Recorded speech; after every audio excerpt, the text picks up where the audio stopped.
Hello guys, welcome to my channel. Today we are going to see how to fix no Wi-Fi networks found but Wi-Fi is turned on.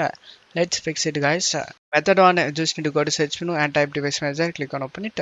Select this network adapters, expand it and right click on your Wi-Fi driver and select update driver. Select browse my computer for drivers. Select let me pick from a list and select the latest driver.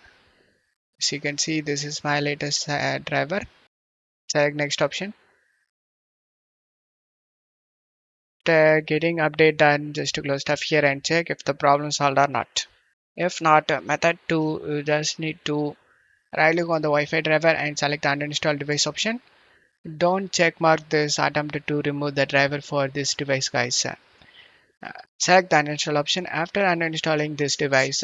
Just to close stuff here and restart your PC. After restarting, Windows will automatically reinstall the deleted driver and then you can check if the problem solved or not.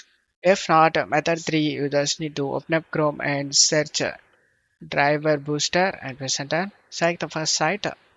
Select the free download option. After getting download done, install it. After the installation done, open the driver booster software. This will help you to update the Wi-Fi driver.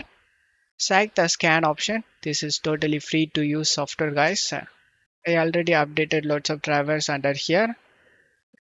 Yes, I have 4 updates as you can see, including network adapter driver available. Select the update now option and it will update all the drivers guys. After the update done, restart your PC. After restarting, your problem should be fixed. Don't forget to leave a like guys. Thank you.